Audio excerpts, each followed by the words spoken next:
Oi, pessoal! Hoje a gente vai mergulhar de cabeça numa das questões mais profundas que existem. Aquele abismo que a gente sente entre quem a gente gostaria de ser e quem a gente de fato é.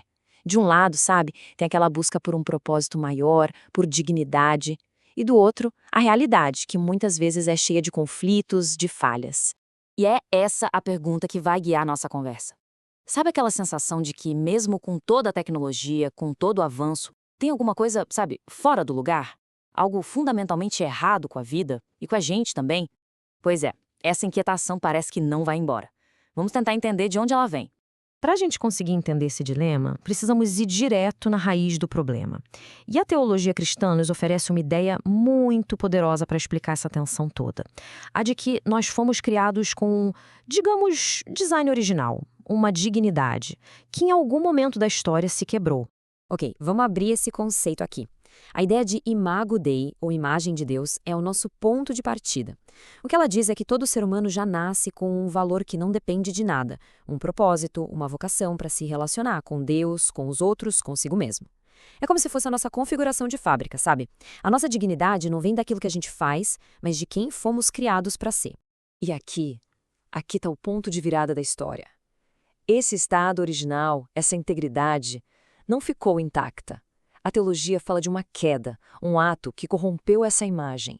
Essa fratura, essa quebra, é a fonte daquela sensação de que tem algo errado.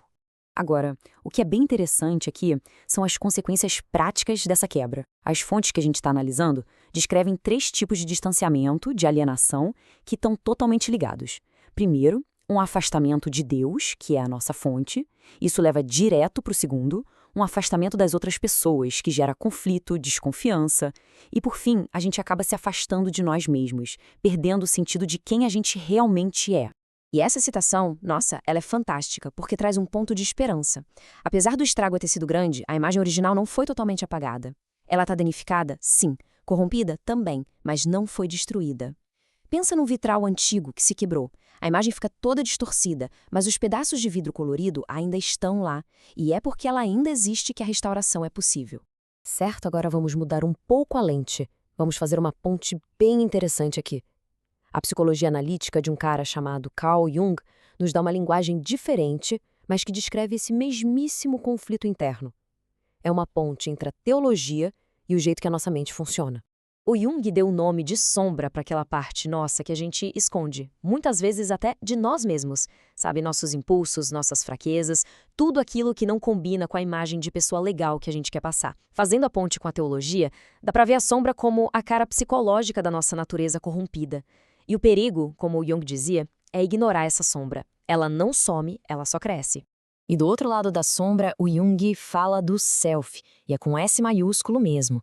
Pensa no self como um centro, lá no fundo da nossa psique, uma força que nos puxa para sermos inteiros de novo, para a totalidade. E aqui está a conexão poderosa que as nossas fontes fazem. Esse self é como se fosse o eco da nossa imago Dei original. É o vestígio da imagem divina que, mesmo quebrada, continua gritando por restauração.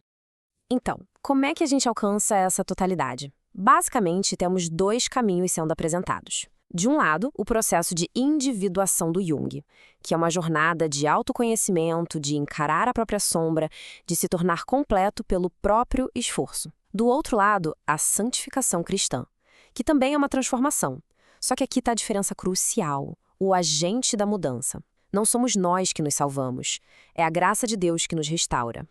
E aqui a gente chega no limite da abordagem puramente psicológica, pelo menos do ponto de vista teológico.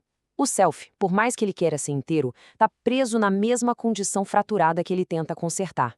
Ele não consegue se erguer sozinho. A conclusão das fontes é bem clara. Precisa de uma ajuda externa, uma intervenção, a graça. Isso nos leva, então, da análise do problema para a busca da solução. Se a imagem está danificada e a gente não consegue consertá-la por conta própria, como é que a restauração acontece? A resposta da teologia aponta para uma direção bem específica, a ação do Espírito Santo. E é aqui que a conversa fica ainda mais ampla e interessante. Um teólogo chamado Amos Yong diz que a ação do Espírito Santo não está limitada às paredes da igreja ou só à vida dos cristãos. Ele propõe que o espírito está presente, ativo, em toda a realidade, sabe? Sustentando o mundo e trabalhando pela cura e pela reconciliação em todo lugar. Essa visão é incrível, mas ela levanta uma pergunta super prática, né? Se essa ação divina está acontecendo em todo lugar, no meio de tantas outras forças e vozes, como é que a gente consegue identificar? Como a gente aprende a diferenciar o que vem de Deus e o que não vem? A resposta, segundo o Jung, está nos resultados. A gente consegue perceber a ação do Espírito olhando para os seus frutos. A gente tem que perguntar, o que está sendo produzido aqui? Aquilo que promove cura onde havia ferida, que gera reconciliação onde havia briga, que busca justiça para os mais fracos e que restaura a integridade das pessoas e das comunidades. Isso tem a assinatura do Espírito. Então, o ponto principal é este. A renovação da nossa humanidade é uma espécie de parceria. E da nossa parte são necessárias duas coisas. Primeiro, o discernimento para a gente aprender a reconhecer onde o Espírito já está agindo. E segundo, a força, ou melhor, a disposição para a gente se alinhar com essa ação que transforma. Vamos transformar isso num caminho bem prático. O primeiro passo é o discernimento. É como treinar os nossos olhos e o nosso coração para enxergar onde a cura, a justiça e a reconciliação já estão brotando ao nosso redor. O segundo passo é o que as fontes chamam de força, que é o ato de ativamente convidar o Espírito para trabalhar dentro da gente, para renovar aquela imagem danificada de dentro para fora. E essa citação final amarra tudo de um jeito perfeito. A restauração não é algo que a gente faz, mas algo para qual a gente se abre. É um convite ativo para que o poder de Deus venha e trabalhe nos escombros da nossa humanidade, transformando o que está quebrado em algo novo e bonito outra vez. E assim, a gente termina com uma pergunta que sai da teoria e vai direto para a nossa vida. Se essa jornada de se tornar plenamente humano não é sobre se aperfeiçoar sozinho, mas sobre responder a um convite divino para ser renovado, a questão que fica no ar é: qual vai ser a nossa resposta? Obrigado pela companhia.